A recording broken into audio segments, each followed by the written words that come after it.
I, 28F, have been with my husband James, and 29M for 6 years, married for 3. We met in college when I was a junior and he was a senior. From the beginning, I noticed James had a close relationship with his best friend Tom's younger sister, Jennifer, 20F. At first, I thought it was sweet how he looked out for her like a big brother. James and Tom had been friends since high school. They played on the same soccer team and became inseparable.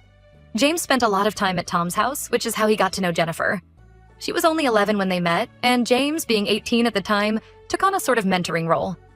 He'd help her with homework, teach her soccer tricks, and was always there to listen when she had problems at school. As our relationship progressed, I noticed how often James would bring up Jennifer in conversation.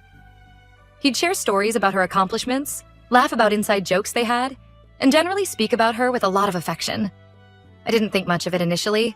After all, he'd known her for years and watched her grow up. When we started dating seriously, Jennifer was 15. She'd often asked to tag along on our dates, especially if we were going to the movies or grabbing ice cream. James always seemed happy to include her, and I went along with it because I wanted to make a good impression on his friends and their families. Plus, Jennifer was fun to be around. Bubbly, quick-witted, and always up for an adventure. As time went on, though, I started to feel a bit uncomfortable with how much attention James gave her. There were times when we'd be on a date, and he'd spend half the time texting Jennifer or showing me funny memes she'd sent him. I tried to brush it off, telling myself I was being silly for feeling jealous of a teenager. When we got engaged after 3 years of dating, Jennifer's reaction stuck with me. She pulled James aside at our engagement party and made him promise that getting married wouldn't change their relationship. I overheard her saying, "You can't forget about me just because you're going to be a boring married guy now." James laughed it off, assuring her he'd always be there for her. Despite my misgivings, I made Jennifer one of my bridesmaids. I thought it would help us bond and maybe ease some of the tension I was feeling. On the surface, everything seemed fine.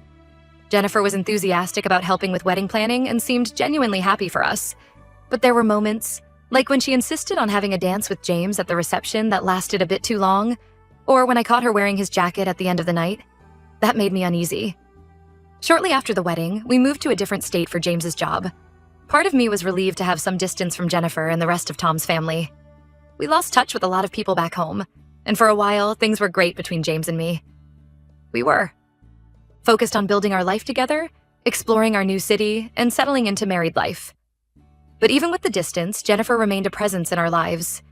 She'd call James regularly, send him long emails about what was going on in her life, and tag him in countless social media posts. James always said I was reading too much into it, that Jennifer was just going through typical teenage stuff and needed a friendly ear. Last month, everything came to a head when Tom came to visit us and brought Jennifer along.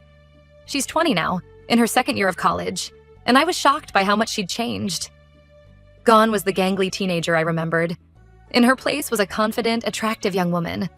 As soon as she saw us, the first thing Jennifer said was how hot James had gotten and how glad she was that he didn't look like a boring married guy. Throughout their visit, Jennifer seemed to ignore my presence and was constantly trying to be close to James. She'd touch his arm when laughing at his jokes, sit unnecessarily close to him on the couch, and find excuses to be alone with him. I tried to rationalize it at first. Maybe she was just excited to see him after so long. Maybe I was overreacting. But as the visit went on, I couldn't shake the feeling that something wasn't right. I finally worked up the courage to talk to James about it. I told him Jennifer's behavior looked inappropriate and asked him to tell her to tone it down. He dismissed my concerns, saying Jennifer was just immature and acted that way with everyone. He reminded me that he'd known her since she was a kid and that I was reading too much into things. On their last night here, we hosted a dinner party for Tom, Jennifer, and a few of our local friends. Throughout the evening, Jennifer kept pulling James away to play games or chat, giggling at me whenever I tried to join them. I felt like I was being deliberately excluded in my own home. The breaking point came at dinner. Jennifer came in last and dramatically announced there were no seats left. Then, to my horror, she plopped herself right on James's lap. The room went silent. I waited for James to say something, to tell her to get off, but he just laughed awkwardly and said, "Come on, Jennifer, you're not a kid anymore." Jennifer got up, giggling and winking at me as she took another seat. I was furious. Not just at Jennifer's blatant disrespect, but at James for not shutting it down immediately. I excused myself, got in my car, and drove to my sister's house. I needed space to calm down before I said something I'd regret. An hour later, James called asking where I was. I told him I was at my sister's and would come home after Jennifer left. He got angry, accusing me of overreacting and embarrassing him in front of his friends. I couldn't believe he was more concerned about how it looked to them than how I felt. When I came home the next day, we had a huge fight. I told James how hurt I was by Jennifer's behavior and by him enabling it. I brought up all the little incidents over the years that had made me uncomfortable, the long phone calls, the inside jokes, the constant texting. I told him it felt like Jennifer was more important to him than I was. James got defensive. He accused me of being insecure and said I was being ridiculous about his little sister. He brought up how I'd never had a problem with Jennifer before, conveniently forgetting all the times I'd expressed discomfort over the years. He said I was trying to make him choose between his family and me. I said regardless of his intentions, Jennifer was being disrespectful to our marriage and I didn't want her in our home again. James asked if I was giving him an ultimatum. I asked if he was really willing to disregard my feelings for Jennifer's sake. The argument escalated, with both of us saying hurtful things. Finally, James said he couldn't live with someone so insecure and controlling. He packed a bag and left to stay with his parents. It's been a week and he's barely responding to my texts or calls. When he does reply, it's short and cold. I'm hurt and confused. I thought we had a strong marriage, but this whole situation has made me question everything. To make matters worse, Tom texted me saying I was a horrible person for trying to come between James and Jennifer's special bond. He said their friendship was none of my business, and that I should be grateful James had such a close relationship with his family. Jennifer sent me a message too. It was dripping with condescension, saying how sorry she was for making me feel so insecure, but that I shouldn't have thrown a tantrum and ruined everyone's night. She said James had always been there for her, and that I was selfish for trying to change that. I'm at a loss. I love James, but I'm so hurt by how he's handled this. Am I crazy for being uncomfortable with their relationship? How can I make him understand my perspective? I don't know how to move forward from here. Part of me wants to fight for our marriage, but another part wonders if I'll ever be able to trust him again. How can I compete with a bond that's been there since before I was in the picture? I keep replaying everything in my mind, wondering if I really am overreacting. But then I remember the look on Jennifer's face when she sat on James's lap, the way she smirked at me, and I know in my gut that something isn't right. I just don't know what to do about it. Edit. Thank you all for the supportive comments. To clarify some things, James and I are 29 and 28. Jennifer is 20. James has known Jennifer since she was about 7 years old. At the dinner party, it was me, James, Tom, Jennifer, and 2 other couples, all close friends.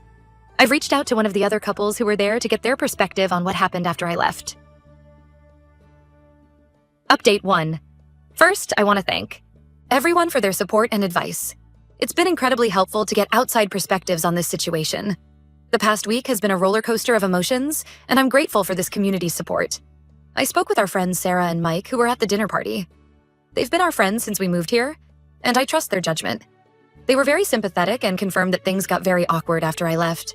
Sarah told me that she and the other women at the party had confronted Jennifer about her behavior. They told her it was disrespectful to me and to my marriage with James. According to Sarah, Jennifer burst into tears, claiming everyone was attacking her over a silly joke, and that she didn't mean any harm. Sarah said Jennifer's reaction seemed over the top and manipulative, like she was trying to make herself the victim. Mike told me that he and the other guys had pulled James aside and told him he needed to set clearer boundaries with Jennifer. Mike said James seemed really conflicted and upset, unsure of how to handle the situation. Apparently, James kept saying he didn't want to hurt Jennifer's feelings or damage his friendship with Tom. This information made me feel somewhat validated, knowing others had seen the inappropriate behavior too.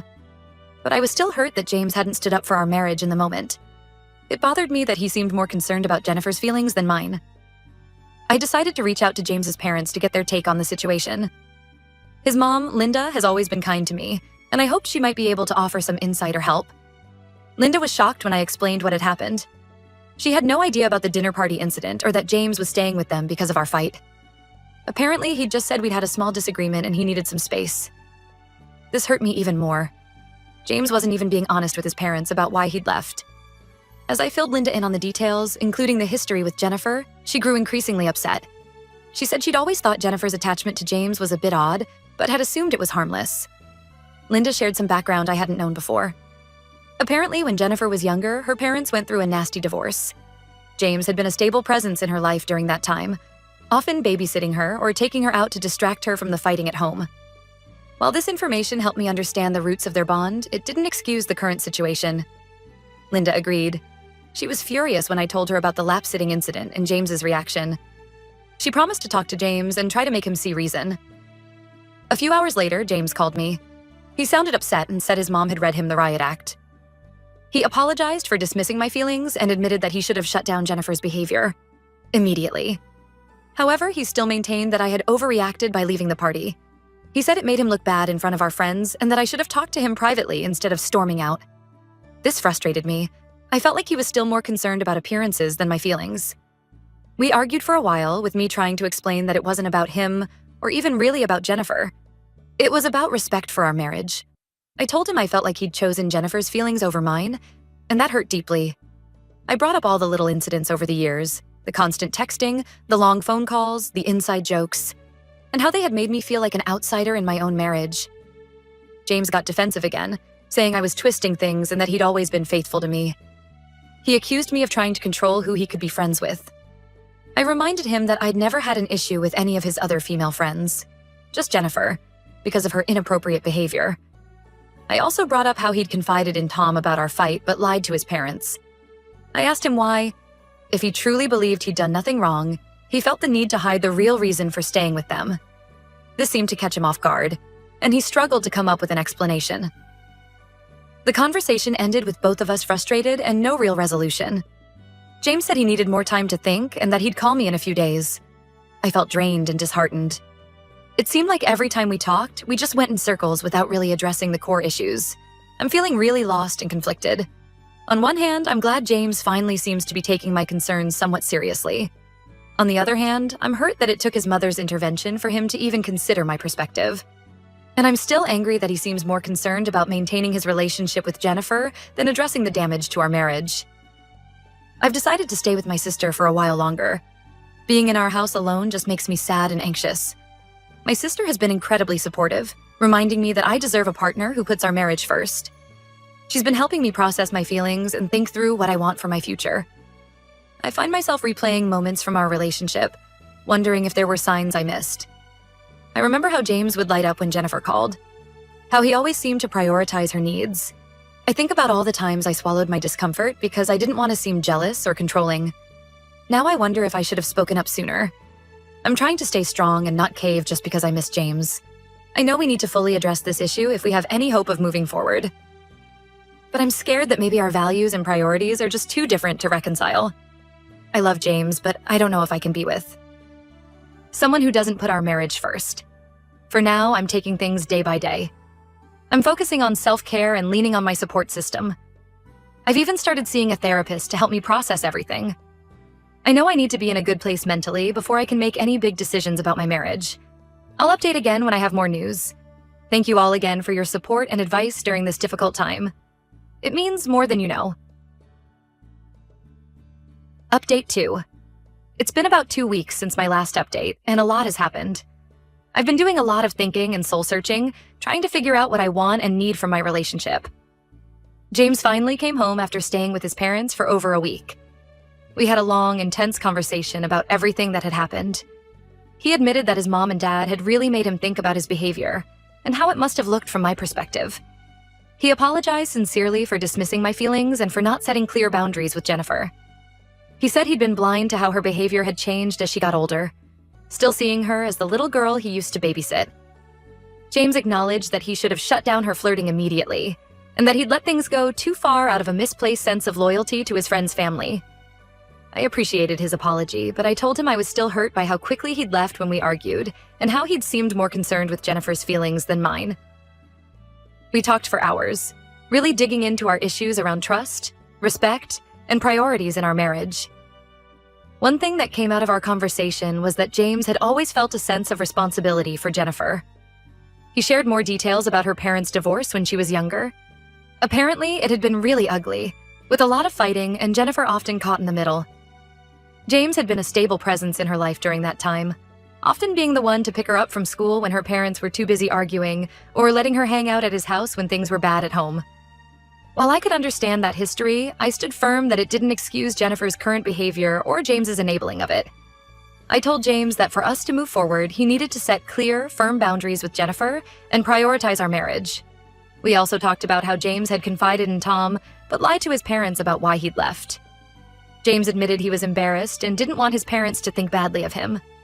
He realized this was a sign that on some level, he knew his behavior had been inappropriate.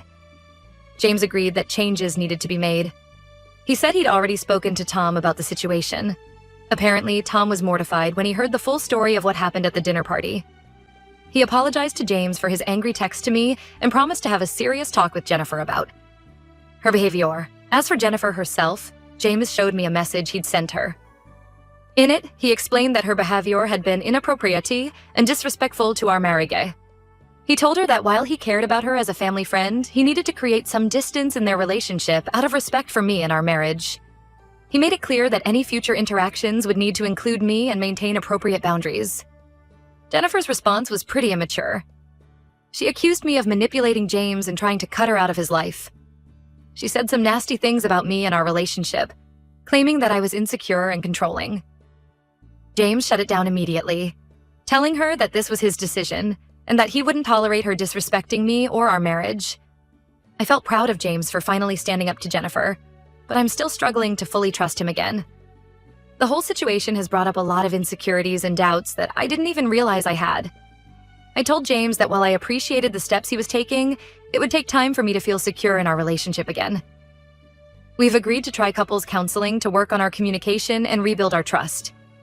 James has also promised to be more transparent about his interactions with Jennifer or any of Tom's family in the future. He's committed to putting our marriage first and working to regain my trust. For now, we're taking things day by day. I'm cautiously optimistic, but still guarding my heart a bit.